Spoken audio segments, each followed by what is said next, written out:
বক্তব্য তো আপনারা শোনার সময় নাই। একটা ভাষণ বাজানোর জন্য একটা ছেলেকে এইভাবে পিটাতে হবে। আমি কুস্পষ্ট ভাবে বলতে চাই, বাঙালি জাতিকে যদি ঠিক করতে হয় মুক্তিযুদ্ধের আদর্শের পথে আসতে হবে। কেউ মুক্তিযুদ্ধ স্বীকারই করে না।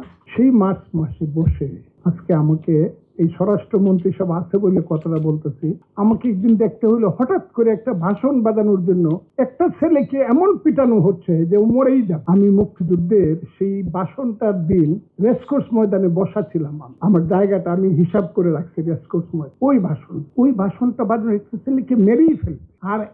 আর একটা মেয়ে মায়ের মতো চেষ্টা করছে, একটা সাপ যেমন একটা বাচ্চা শিশুকে ঘেরাও করলে পরে বাঁচাইতে চায়, আর একটা মেয়ে, আর কেউ বাঁচাইতে আসে। আমি দেখলাম, দেখে মনে হলো আমার চোখটা কি অন্ধ হয়ে যাওয়া ভালো? মানবাধিকার তো বলছি। একটা ভাষণ বাজানোর জন্য একটা ছেলেকে এইভাবে পিটাতে হবে। আমরা কিন্তু সবাই এখন নিষ্ঠুর হই। সবাই এই যে গত দুইটা সরকার গেল, 15 বছরের একটা সরকার, ফ্যাসিস্ট সরকার, বা আন্ডে 3 বার ইলেকশন করলো, একবার বিনা ভোটে, একবার দিনের ভোট রাতের নিশিরাতে করলো, আর একবার আমি আর দামি ইলেকশন করলো। বাংলাদেশে তো গণতন্ত্র শেষ করে দিল, তারা চলে গেল। এরপরে ওই যে বললাম, দিন হতে দিন আসছে যে কঠিন, আসলো 18 মাসের আরেকটা সরকার, নোবেল প্রাইজ পাওয়া লোককেও আনলাম, আইনা দেখলাম। এখন দেখেন আপনারা পত্রিকাতে কি বেরোচ্ছে। আমি স্লোগান দিতাম, তোমার আমার ঠিকানা পদ্মা মেঘনা যমুনা, রক্ত সূর্য উঠেছে বীরবাঙ্গা। আমি ছাত্রলীগের প্রেসিডেন্ট ছিলাম। আর এখন স্লোগান দেয় 1 2 3 4 গাছের ডালে কাউয়া। আমরা আগাচ্ছি কত? জিনিসটা এইরকম। আমি কুস্পষ্ট ভাবে বলতে চাই, বাঙালি জাতিকে যদি ঠিক করতে হয় মুক্তিযুদ্ধের আদর্শের পথে আসতে হবে। কেউ মুক্তিযুদ্ধ স্বীকারই করে না। তো 71 হয়েছে না, 71 নাকি হয়েছে না। আমি কিন্তু জনাব সালাউদ্দিন সাহেব স্বরাষ্ট্রমন্ত্রীকে বলতেছি, আমার বক্তব্য তো আপনারা শোনার সময় নাই। আমি কিন্তু শেষ বক্তৃতা 9 তারিখে ইটনাতে 1 লাখ লোকের বক্তৃতায় আমি বলছি, আমার ইলেকশন হলো রেফারেন্ডাম। কি আমি বলি মুক্তিযুদ্ধ ভালো, মুক্তিযোদ্ধা ভালো, 71 ভালো। এটা কারা কারা? 1 লাখ লোকে হাত তুলছে। রাজাকার আলবদর ভালো, মুক্তিযুদ্ধ খারাপ, এটা কারা কারা? একজন লোকে হাত তুলে নেয়। আমি বলছি এইটা হইলো আমার রেফারেন্ডাম। আমি কিন্তু মুক্তিযুদ্ধের কথা কইয়া পাস করে আসছি, অন্য কোনো কথা কইয়া পাস করে আসছি। আমি কেন বলছি কথাটা? মুক্তিযুদ্ধ হইলে পরে এখানে মানবাধিকার, মুক্তিযুদ্ধের আদর্শ বাস্তবায়ন হইলে পরেই মানবাধিকার। আমি শেষ করে ফেলছি, আছে ব্যবস্থা আছে। আমি হঠাৎ করে একটা ভাষণ বাজানোর জন্য একটা ছেলেকে এমন পিটানো হচ্ছে যে মরেই যাবে। আমি মুক্তিযুদ্ধের সেই ভাষণটার দিন রেসকোর্স ময়দানে বসা ছিলাম।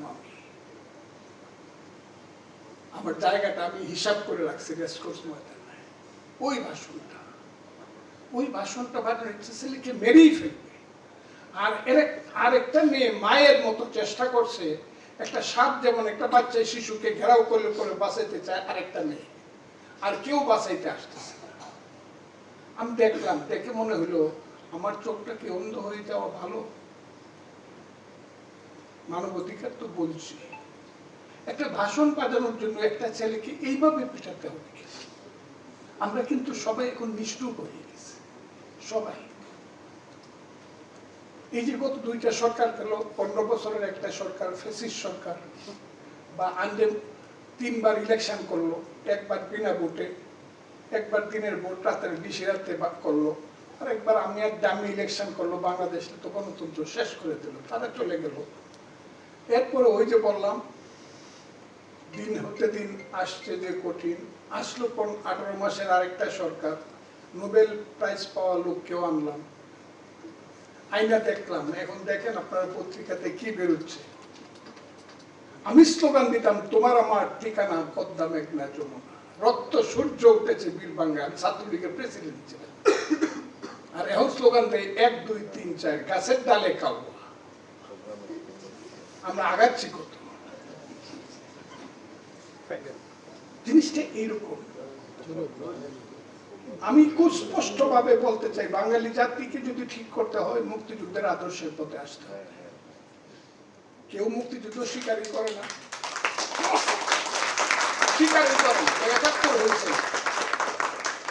71 নাকি হয়েছে না। 94% চিনিযুক্ত অরেঞ্জ ড্রিঙ্কস না, নিন জিরো ক্যাল অরেঞ্জ ড্রিঙ্ক পাউডার। আমি কিন্তু জনাব সালাউদ্দিন সাহেব স্বরাষ্ট্রমন্ত্রীকে বলতেছি, আমার বক্তব্য তো আপনারা শোনার সময় নাই। আমি কিন্তু শেষ বক্তৃতা 9 তারিখে ইটনাতে 1 লাখ লোকের বক্তৃতায় আমি বলছি, আমার ইলেকশন হলো রেফারেন্ডাম। কি আমি বলি মুক্তিযুদ্ধ ভালো, মুক্তিযোদ্ধা ভালো, 71 ভালো, এটা কারা কারা?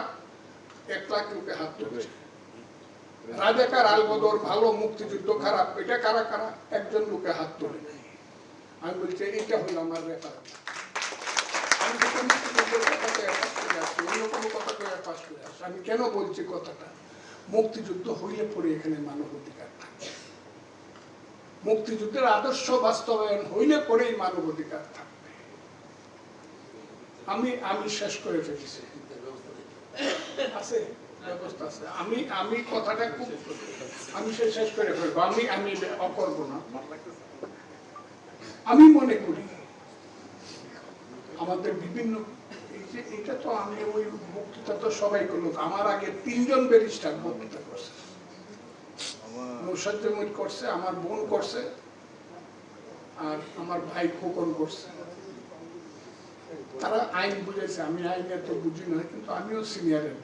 আমি শুধু বলতে চাই আইনটা আমার মনে হয় সঠিকভাবে বাস্তবায়ন হবে, কারণ আমাদের নেতার নাম তারেক রহমান, যিনি আজকে বলেছেন যে 70 অনুচ্ছেদ শুধু 4টা মানে অবাদে পয়েন্ট বাদে আর সব ব্যাপারে আপনারা আলোচনাটা করতে পারবেন ফ্রিলি। আমার কাছে এই কারণে মনে হচ্ছে যে গত 22 দিন যাবত আমাদের সরকার চলছে, তারেক রহমানের সরকার, বিএনপির সরকার অনেকগুলো ভালো কাজ করছে। আপাতত দেখা যাচ্ছে শুরুটা ভালো, যার শুরু ভালো তার শেষ ভালো হওয়া উচিত। আমি মনে করি যে এই দেশে যদি আপনারা মানব অধিকার আনতে চান, তাহলে দেশের প্রথম বদলাইতে হবে শিক্ষা ব্যবস্থা। আপনারা বাড়ির ভিতরে নোংরা ড্রেন রাখবেন আর বলবেন মশা যাতে না হয়, এটা কোনোদিন হবে না। আপনাদের আমাদের শিক্ষা ব্যবস্থার হঠাৎ করে একটা ভাষণ বাজানোর জন্য একটা ছেলেকে এমন পিটানো হচ্ছে যে মরেই যাবে। আমি মুক্তিযুদ্ধের সেই ভাষণটার দিন রেসকোর্স ময়দানে বসা ছিলাম। আমার জায়গাটা আমি হিসাব করে রাখছি রেসকোর্স ময়দানে। ওই ভাষণটা বাজানো একটা ছেলেকে মেরেই ফেলবে। আর একটা মেয়ে মায়ের মতো চেষ্টা করছে, একটা সাপ যেমন একটা বাচ্চা শিশুকে ঘেরাও করে করে বাঁচাইতে চায়, আর একটা মেয়ে, আর কেউ বাঁচাইতে আসতেছে না। আমি দেখলাম, দেখে মনে হলো আমার চোখটা কি অন্ধ হয়ে যাওয়া ভালো? মানবাধিকার তো বলছি, একটা ভাষণ বাজানোর জন্য একটা ছেলেকে এইভাবে পিটাতে হবে? আমরা কিন্তু সবাই এখন নিষ্ঠুর হয়ে গেছে, সবাই। এই যে গত 2টা সরকার গেল, 15 বছরের একটা সরকার, ফ্যাসিস্ট সরকার, বা 3